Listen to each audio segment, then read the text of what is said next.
The blizzard had been talking all night. Not the soft hush of snowfall a man could sleep through, but something older and meaner, a wind that came down off the San Juan peaks like it had a grudge. Eli Calhoun stood at his front door with his rifle in one hand and a lantern in the other, and he almost didn't open it. Almost, she was standing there when he did. Not collapsed in the snow. Standing, one hand pressed flat against the doorframe to keep herself upright, her dark eyes steady even as her body shook. Snow had buried itself in her hair and across the shoulders of her buckskin dress. Her lips were the color of ash. She said 4 words, "I will work." Shelter. Her English was short. Cut to bone. Eli stared at her. Behind him, little Sarah was on the stairs in her nightgown, 8 years old and wide-eyed, clutching the rail with both hands. "Papa," she whispered. "Is she dying?" The woman's knees buckled. Eli dropped the lantern on the porch and caught her under the arms before she hit the boards. She was light, terrifyingly light, and her skin against his hands was cold enough to scare him. He carried her inside and laid her near the hearth, and the fire lit up her face, and he knew it plain. If he had waited 10 more seconds to open that door, she would have died on his porch. What began that night in the San Juan high country was nothing Eli Calhoun had planned for. What started with wariness and frontier suspicion would slowly become something neither of them had a name for. Something that would be tested when men came riding through the snow with guns. Men who believed they had a claim on her. What Eli chose in that moment would cost him everything he thought he owned. Watch this story till the end. If it moves you, leave a like and subscribe. It helps more than you know. Now let's go back to where it all started. The winter of 1878 came to the San Juan high country of Colorado Territory the way hard things usually come, without warning and without mercy. The peaks above Elk Fork had been capped in white since October. By December the snow lay 6 feet deep in the draws, the creek had locked itself under gray ice, and the only sound most mornings was the stove popping and the wind working at the shutters. Eli Calhoun had built his ranch on the south slope of the ridge because his wife Clara had liked the way the afternoon light came through the pines. That was 4 years ago. Clara had been gone for 2 of them, fever, mid-June. 3 days after the doctor in Durango had said she was improving. Eli had ridden 60 miles to fetch medicine and come home to find her already gone. He did not talk about that. He had learned that talking about it did not help. What he had left was 300 acres of rocky mountain pasture, 40 head of cattle he was trying to keep alive through the winter, a border collie named Roscoe who slept under the stove, and Sarah, 8 years old. Clara's brown eyes. Clara's stubborn quiet. Sarah had learned not to ask her father why he sometimes stood at the window and looked at nothing for a long time. She had learned to put a hand on his arm instead. They had a routine, the 2 of them. Up before first light. Eli would build the fire and put water on while Sarah set the table. He would go out and break the ice on the water troughs, fork hay to the cattle, check the fence line closest to the timber where the elk liked to push through in deep snow. Sarah would have porridge ready when he came back in, stomping snow off his boots on the mat Clara had braided herself from rags she'd saved all one summer. It was a good life. A quiet life. Eli told himself that most mornings, and believed it about half the time. The night the woman knocked, the temperature had dropped hard after sundown. Eli had gone out at dusk to check on the cattle and come back frozen through. He'd stoked the fire high and told Sarah to stay close to it. The blizzard came in around 9, not a gradual thing but a wall of wind that hit the ridge like something thrown. Roscoe pushed himself tight against the bottom of the stove and didn't move again. Eli was reading, or trying to read, the same page of the same almanac he'd been on for a week when the knock came. 3 slow knocks. Deliberate, not the frantic hammering of a man in trouble. Considered patient, he picked up the rifle from beside the chair, crossed to the door and opened it. She had been walking for 2 days. Her name was Sona. In the language of her people, the Chiricahua Apache, the name meant golden. Her mother had given it to her because she had been born in the hour when the morning light first touches the ridgeline and the whole eastern sky goes amber before the sun crests. Sona was 22 years old, and she had covered 40 miles through the deepest winter the San Juan country had seen in a decade, on foot, alone, in buckskin and moccasins. She had left because she had to. Her band had wintered near the Piedra River, in the breaks below the mesa, where the canyons cut the worst of the north wind. They had wintered there many years running, but that fall, a trader named Greer had come to the camp with whiskey and the kind of smile that doesn't reach a man's eyes. He had a paper, he said. A paper with marks on it. He told Sona's uncle, the band's headman that season, that Sona had agreed to go with him as his wife.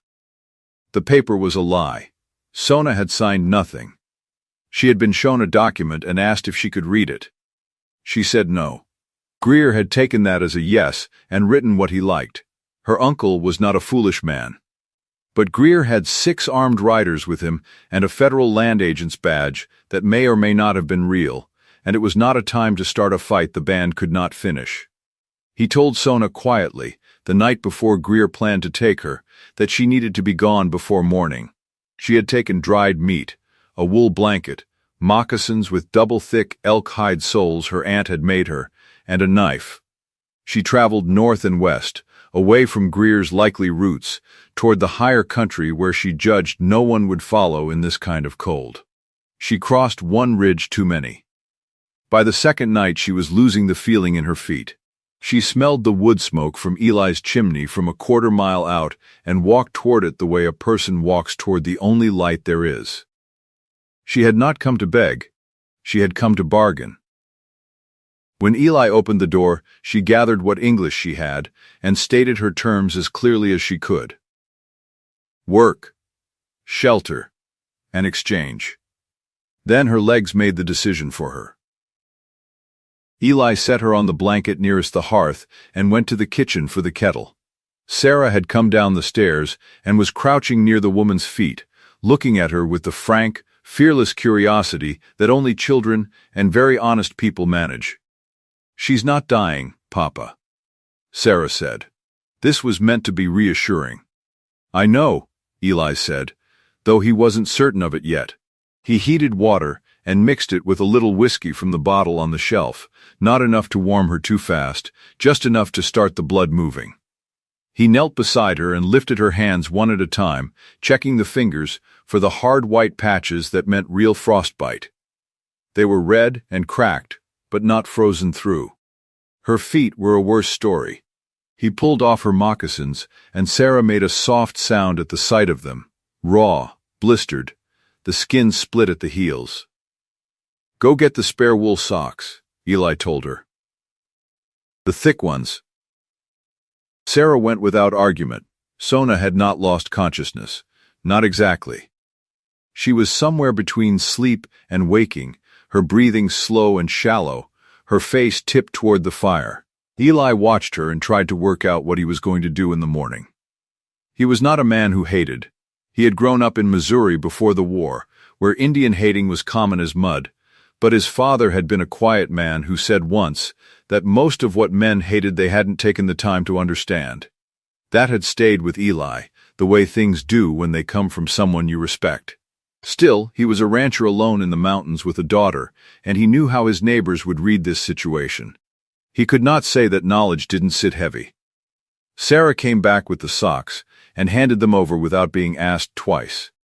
She sat beside the woman and watched Eli ease the socks onto her ruined feet. "What's her name?" Sarah asked. "Don't know yet. She said words when you opened the door."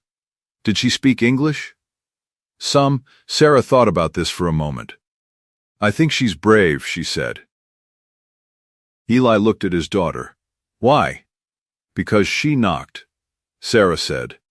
"If I was that scared and that cold, I don't know if I would have." Eli had no answer for that. He pulled the blanket over the woman and went to put another log on the fire. She woke before Eli did, which he hadn't expected. He came downstairs in the gray pre-dawn to find her sitting up near the hearth, hands wrapped around a cup she'd found herself and filled from the kettle still warm on the stove. She had folded the blanket. She looked at him steadily when he came into the room. "Good morning," she said. "Morning," he said. He stood there a moment. She sat there. Neither of them moved. "My name is Sona," she said. "Chiricahua, my people winter near the Piedra." A pause. "I can cook. I can mend. I can make medicines from what grows here, yarrow, pine resin, others. I know this high country." Another pause. "I will work. Every day. Until spring. If you give me shelter and food." It was the longest speech she'd made. He could tell it had cost her something, that careful accounting of her own usefulness. Eli poured himself coffee from the pot she'd apparently reheated and sat down across from her. "There are people looking for you," he said. Not a question. Her expression didn't change. "Yes, how many?" "A man named Greer. He will have riders." "I cannot say how many." "Why does he want you back?" "He believes I belong to him." She said it without drama, the way you'd state a fact about the weather. "He is wrong." Eli looked at his coffee. "I've got a daughter," he said. "I know. I saw her.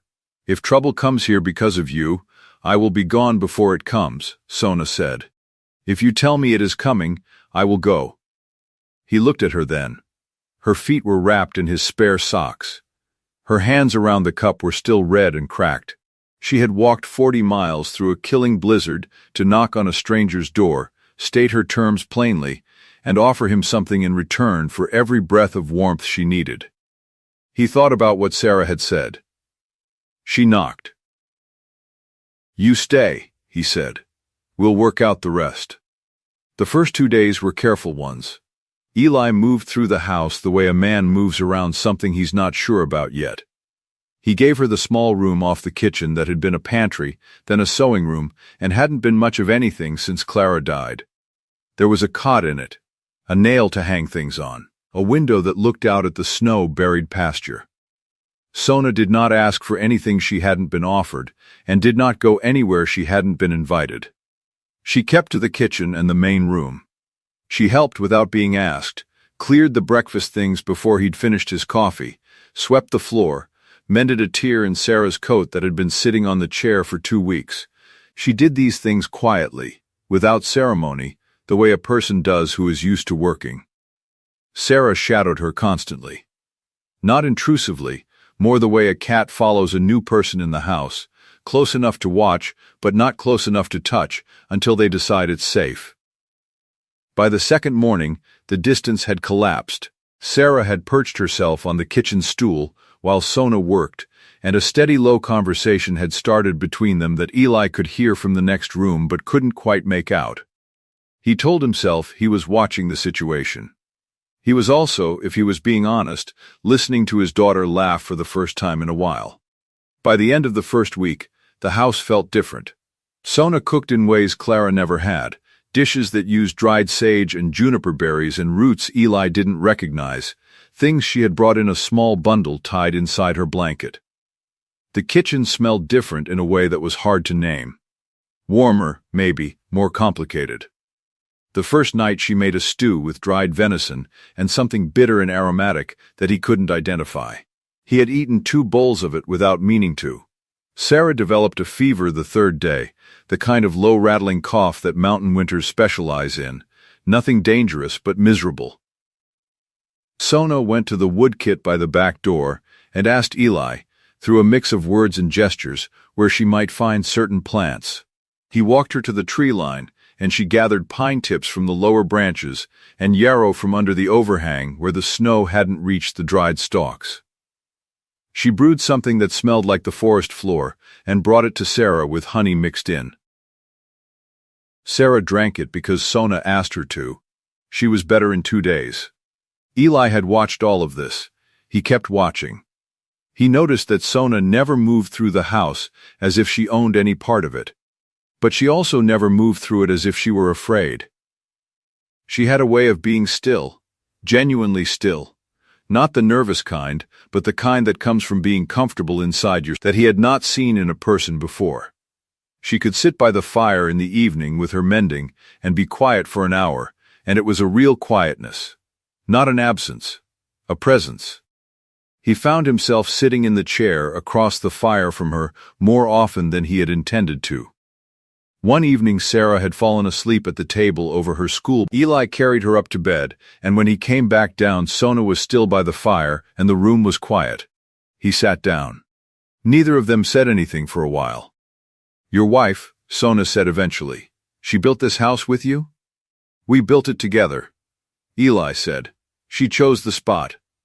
Sona nodded slowly. "My mother chose the place where we made camp in summer. The women know which ground is good." Eli looked at the fire. "What happened to your mother?" "She died 3 years ago." "Sickness," he looked up. She was still watching the fire. "Same," he said.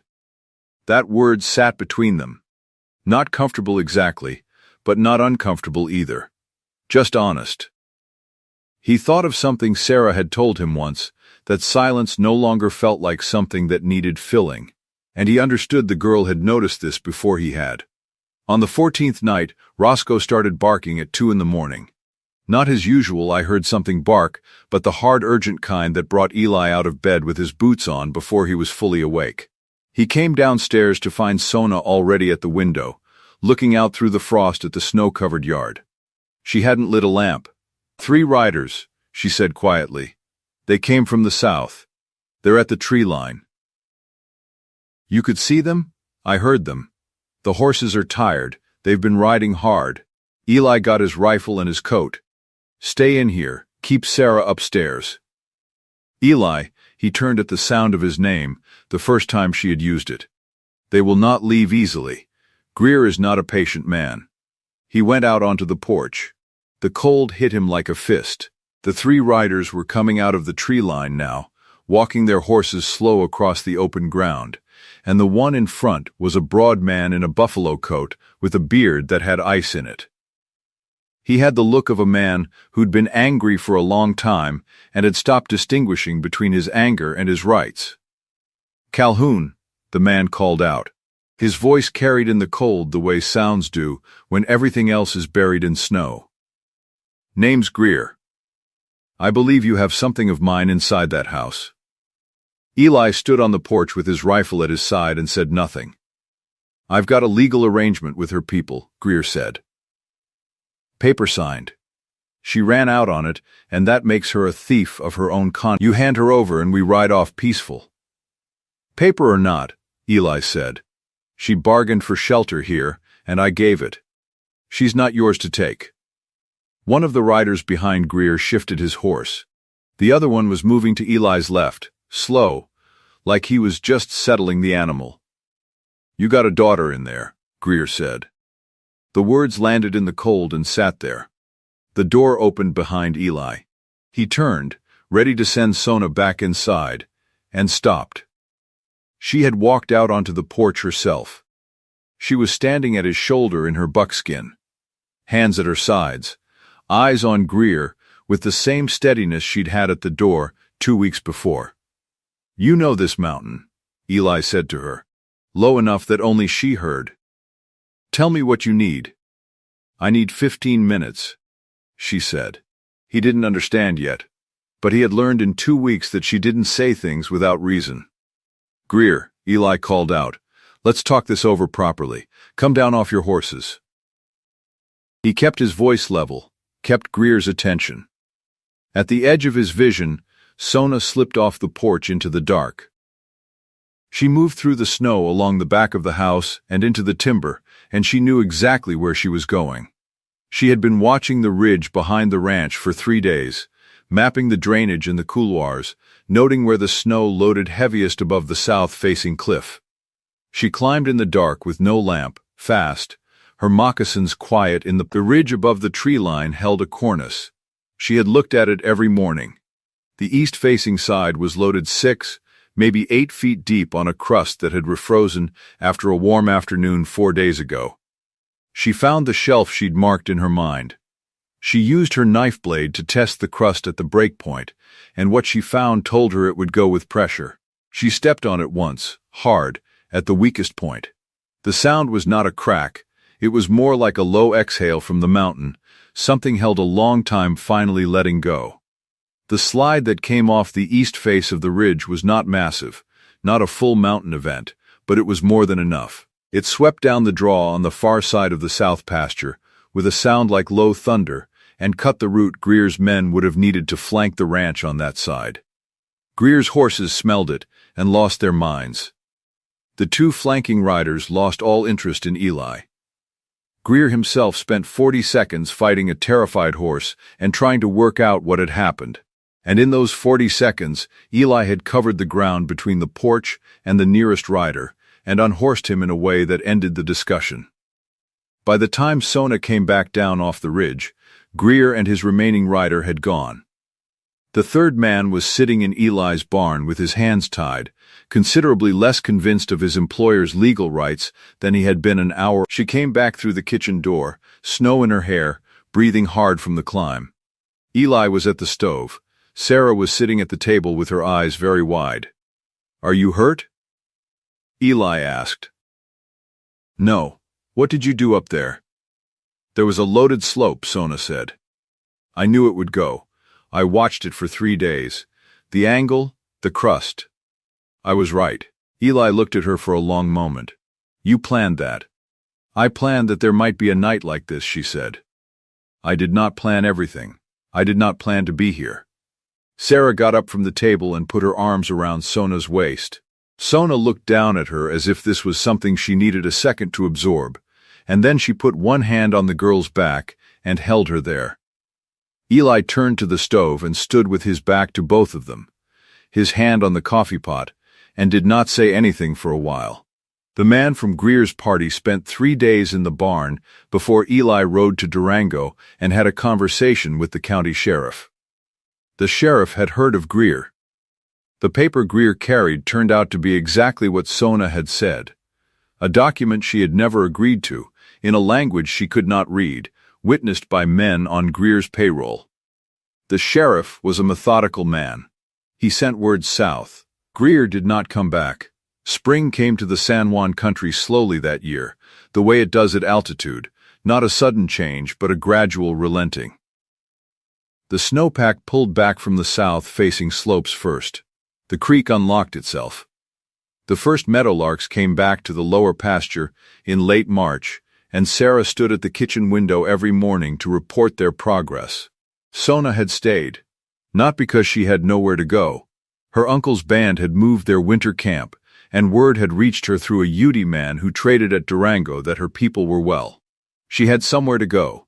She stayed because she chose to. That distinction mattered to her, and she had made it clear to Eli in her plain and quiet way. She had begun teaching Sarah some Chiricahua words in the evenings, the names of birds and plants, the word for snow, the word for fire, the word for safe. Sarah was quick with language the way children are and practiced relentlessly. She taught Sona, in return, the multiplication tables and how to read the almanac. On evenings when the fire was low and the cabin settled around them, there was a sound in the house that Eli realized, one night in late February, was the sound of a house that had people in it again.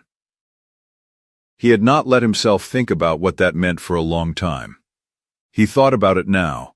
It was an evening in April, that mud season between winter and real spring, when the light stays late and the air carries that edge of green that means things are going to grow again. Sarah was asleep. The cattle were in the lower pasture. The stove had burned down to coals. Eli had been turning something over in his mind for weeks. He was not a man who talked around things once he'd made them up. He sat down across from Sona at the table, put his hands flat on the wood, and looked at her. "I want to ask you something," he said. "And I want you to know that whatever you answer, nothing changes here. You have a home here for as long as you want one. That's not what the question is about." She waited. "I know you have your people," he said. "I know you have a whole life that was yours before you knocked on my door, and I'm not trying to ask you to trade that." He stopped. He was not doing this gracefully, and he knew it. I am asking if you would be willing to stay. Not as work for shelter, as something more than that. Sona looked at him. The evening light came through the window over the sink and caught the side of her face, and he thought of what her name meant and how it fit. I have been watching you, she said, since the first morning. The way you are with Sarah. The way you fixed the fence in the cold without complaining. The way you turned your back at the stove so I could have a moment. She put both hands on the table. I know what you are asking. And, he said. She was quiet a moment. Outside, one of the meadowlarks was calling its spring call down from the ridge. My people do not decide these things quickly, she said. And I am my mother's daughter. I do not decide them quickly either. She looked at him steadily. But I have not been gone. It was not a yes and it was not a no. It was something truer than either, and Eli understood it for what it was. The same bargain she had offered at the door in the blizzard, stripped to its bones. I am here. I will stay. He put his hand on the table next to hers. Not on it. Next to it. She looked down at his hand, then back up at him, and the corner of her mouth moved the way it did sometimes when she found something almost funny. He left his hand there. She left hers where it was. The meadowlark called again from the ridge. The coals in the stove settled. The house held them in its warmth, and outside, the San Juan country was slowly deciding to be spring. If this story found something in you, leave a like and tell us in the comments which moment stayed with you.